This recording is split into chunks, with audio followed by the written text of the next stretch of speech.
שהרי אדם הממשכן את חברו אין הוא עושה זאת אלא אחרי שיש ביכולתו להעמיד לרשות חברו את הדבר שתמורתו לקח ממנו את המשכון. עוד פעם, הממשכן את חברו, celui qui prend un mashkon de son prochain ou un prêt comme on a dit,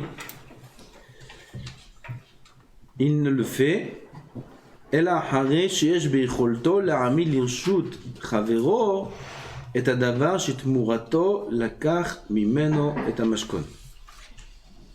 J'ai pris le mashkon de l'autre. Oui, moi je lui ai prêté de l'argent, j'ai pris de lui un mashkon. Je le fais si j'ai la possibilité de rendre le mashkon. On va voir si c'est ça la kavana dans la suite. אבל אדם הממשכן את הבורא יתברך בזה שהוא מבקש ממנו מראש את טובותיו, הרי אין לו את היכולת למלא את התפקידים שיהיו מוטלים עליו תמורת טובות אלו. הוא לא בטוח שאומנם יכול לפרוע לבורא אפילו את חובות הישנים המוטלים עליו מכבר, celui qui va prendre un mashkon d'Hachem. C'est quoi le mashkon qu'on prend d'Hachem? On a dit déjà que l'homme n'est pas prêt à s'avancer dans la voie d'Hachem s'il n'a pas des sécurités. Pourquoi un homme ne se remet pas entièrement dans le Limud HaTorah, dans la Avodat Hashem? Parce qu'il a peur, il n'est pas en sécurité. Il dit si je vais faire maintenant que étudier la Torah, si je vais faire maintenant que faire confiance à Hashem, peut-être que, j'aurai pas ci, j'aurai pas ça, ça va pas marcher. On a peur de toutes sortes de choses qui peuvent arriver dans ce monde. Donc il n'est pas sûr. Alors on demande d'Hachem des garanties. D'abord, je veux être sûr que j'ai tout ce qu'il faut, que tout ira bien, et après, je peux me remettre entièrement au service d'Hachem. Mais cet homme-là, il n'est même pas sûr de pouvoir remplir ses obligations. Ça veut dire, même si Akadosh Baruch Hu va te donner le mashkon, il faut être sûr de pouvoir, d'être capable de payer ce que tu as payé.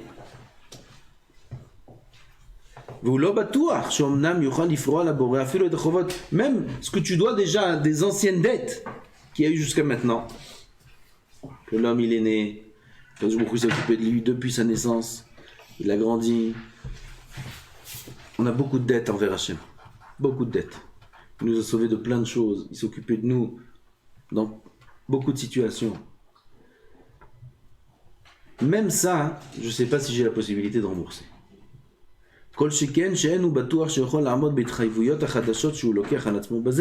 La plus forte raison, je ne sais pas si je peux m'engager de rembourser à Hachem les prochaines obligations que j'aurai dans l'avenir. Je lui demande des garanties maintenant, mais qui dit que je serai capable de rembourser plus tard? Qui dit que je serai vraiment tzaddik? שהרי אפילו האדם שהוא צדיק אינו פורע את החובות המוטלים עליו עבור הטובות שאלוהים מיטיב עמו, אלא על ידי שהאלוקים עוזר לו לעשות זאת. Même quand on vient payer nos obligations à Hachem, tout ça, ça vient que grâce à l'aide d'Hachem. Un homme, il vient le matin, il se lève tôt, Baruch Hashem, il se lève tôt, beaucoup avant l'heure de la tfila, il se prépare à la tfila, il vient et il prie Bekavana comme il faut. Il fait le service d'Hachem? Oui. Il paye un peu ses dettes? Oui. Mais qui c'est qui lui a donné la santé pour le faire? C'est Hachem.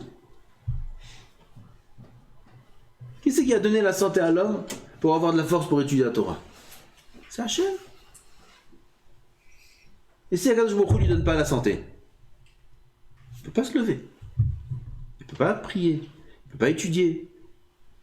Bataille en tout cas pas Bekavana comme il faut. Il est malade, il est fatigué, il a mal à la tête. Il peut prier comme il faut? Non. Si Akadosh Baruch Hu ne donne pas une maison à l'homme, comment il va faire il aura la mezouza? Il dit voilà, je mets la mezouza, je fais la mitzvah de mezouza. Tu as fait la mitzvah de mezouza parce que Hachem t'a donné une maison? Si un homme il donne pas un enfant à Hachem il donne pas un enfant à l'homme, un garçon, comment il fait la brit mila? Ah, je fais la brit mila, je fais la mitzvah. Tu as fait la brit mila parce que Hachem t'a donné un garçon. Si t'avais que des filles, t'aurais fait Charbel. Alors Hachem t'a donné un garçon, brit mila. Toutes toutes les mitzvot qu'on fait pour Hachem, c'est parce qu'Akadosh Baruch Hu nous donne la force et les moyens de faire ces mitzvot-là. Mais les tefilines, on a un bras. Bon, Hachem. Pas tout le monde a un bras. Il y a un bras gauche, il y a un bras droit pour mettre les tefilines. Donc, même les engagements, je dis à Kadosh Baruch Hu, de moi je veux être sûr que je serai bien dans la vie, moi je veux d'abord ma parnassa, je veux être sûr que zé. Oh, Kadosh Baruch Hu dit, je vais te donner. Qui t'a dit que tu vas remplir tes obligations? Donc, comment tu peux être sûr que tu vas remplir tes obligations? Comment tu peux être sûr que tu vas être tzaddik? Puisque être tzaddik, ça dépend du chesed d'Hachem qui fait avec nous. Un homme ne peut rien promettre. Il ne peut pas être sûr de pouvoir rembourser ses obligations à Hachem. Parce que tout dépend de la bonté d'Hachem.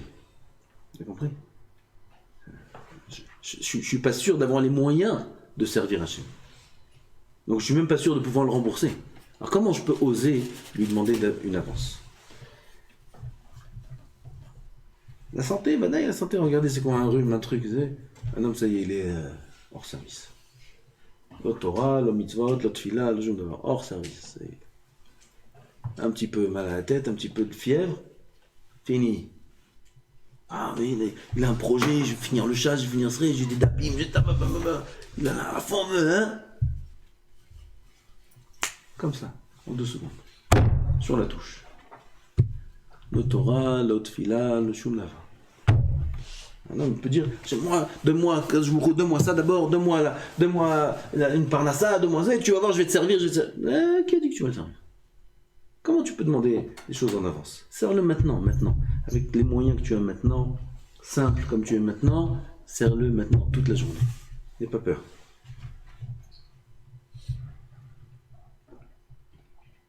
כמו שאמר אחד החסידים בתשבחות שהוא נותן לאלוקים ואפילו המשכיל העומד על גדולתך וטובותיך לא במעשיו הוא מתפאר אלא בשמך וברחמך. Même le maskil c'est le tzaddik. העומד על גדולתך וטובותיך, celui qui comprend tes bontés, ta grandeur, ça veut dire un homme qui est à un haut niveau. לא במעשיו הוא מתפאר. Il ne peut pas se louer, se vanter de ses actions. Un chassid, un tzaddik, qui fait des actions incroyables. Il dort 2 heures par nuit. Il connaît le chasse plusieurs fois. Il a étudié le chasse plusieurs fois. Comme Chacham Ovadia, alayhi shalom. Chacham Ovadia.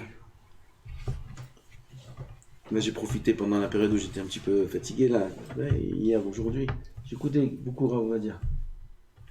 C'est blind, il connaît toute la Torah. Toute la Torah. On entend ses chiours. Beaucoup de réseaux que j'ai eu de ces chiours. Il donne un chiot à des barlébatim. Il te sort toutes les gmarot, tous les poskim, avec les simanim, c'est siman kacha, c'est siman kacha, c'est daf kacha, et ça c'est écrit dans tel tosot, dans tel daf. Toute la Torah connaissait. Rav Yitzhak Yosef, chez Yechia, son fils, il a raconté ça plusieurs fois. Là, ce Shabbat dernier aussi, il a raconté ça, qu'il était le dernier Shabbat avant la ptira du Rav. Dernier Shabbat. Donc le Rav était très malade.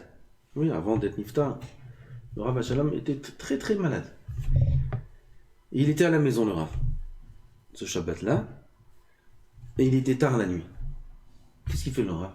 Il étudie la Torah. C'est 2-3 jours avant sa mort. Il étudie la Torah. 1h du matin, 2h du matin, il étudie. Qu'est-ce qu'il étudie? Shut Noda Biyuda. Noda Biyuda. C'est des shalot ou tchouvot qui sont très, beaucoup de pilpoulim, il y a là-bas. Des mékorot, des kushot, des tiroutzim. C'est dur à étudier. Shabbat avant sa mort, il est vieux le Rav, il étudie Shut Noda Biyuda, une tchouva après une autre, il tourne les pages. Il étudie. Shut Noda Biyuda. On est un peu fatigué, on lit des histoires de Baba Saleh. Un peu fatigué, oui. Hein. Le Rav va mourir, presque. Il étudie Shut Noda Biyuda. Je ne sais pas si vous comprenez ce que ça veut dire en termes de limoud. Kol Panim. Il lève les yeux comme ça et il voit que son fils, il était là à côté, Rav Yitzhak, réveillé, en train d'étudier aussi. Ah, il dit, t'es là? Il vient voir. Il l'appelle et il lui dit, tu sais à quel âge j'ai terminé la première fois le chasse? Comme ça, Rav Ovadia, il dit à son fils. Et Rav Yitzhak Yosef, entre parenthèses, il dit que le Rav, jamais il a parlé de lui-même. Jamais, jamais. Le Rav ne parle jamais de lui-même. Il dit, les Rabbanim, ils parlent que d'eux-mêmes. Une fois, il était à un mariage, il y avait là-bas un Av Beddin, un des grands Dayanim, il s'est assis, il a mis à côté de lui tous les Rabbanim, tous les Dayanim, il a commencé à leur raconter qu'est-ce qu'il a fait, et là il a fait un psak comme ça, il a fait un psak comme ça, pendant 1 heure, il racontait ce qu'il faisait. Il dit aussi, il y en a pendant les spédimes, ils font des spèdes sur le mort. Il dit, le mort, c'est le nifta, combien il m'aimait, combien il m'appréciait, combien j'étais proche de lui, combien... Tout lui-même. Tu fais un spède sur lui, tu parles de toi. Les gens, ils parlent d'eux-mêmes. Il dit, c'est l'autre, c'est leur anava. Et le Rav Alav Shalom, jamais il a parlé de lui-même. À tel point que son fils, il ne sait pas, quel âge la première fois il a fini le chasse, il ne sait pas, mais ils n'ont jamais osé lui demander non plus. Bref, le Rav, il dit, tu sais à quel âge j'ai fini la première fois le chasse? Il dit, non, papa, tu nous as jamais rien dit. La première fois, c'était à 15 ans. À 15 ans, il a fini la première fois le chasse, Laurent va dire. Alors, le Rav Yitzhak, il a osé lui demander, il lui dit, papa, avec Tosfot? Alors, le Rav, il lui dit, oh l'homme, quoi, chasse sans Tosfot? Maintenant, avec Tosfot. À 15 ans, tout le chasse avec tous les Tosfot. Il dit, tu sais, c'est quand la deuxième fois? Il dit non. Il dit à 19 ans. À 19 ans, la deuxième fois que le Rav a fini le chasse avec tous les Tosfotim. Ah, shalom. Et après, il a dû le finir encore pas mal de fois. שופים ולומדים תורה. זה המשכילים. העומדים על גדולתך וטובתך, c'est אנשים qui sont géants dans la Torah. L'homme est ma'asav ou mitpaer. Le tzaddik n'est pas mitpaer de ses actions. Que je finis, je fais ça.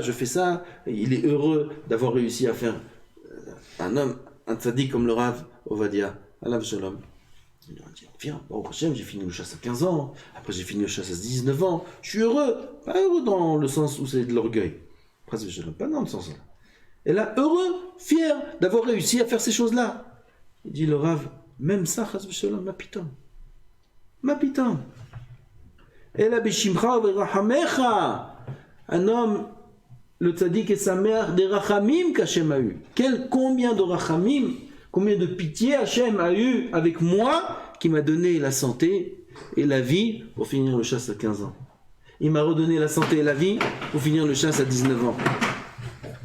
Les amis parim.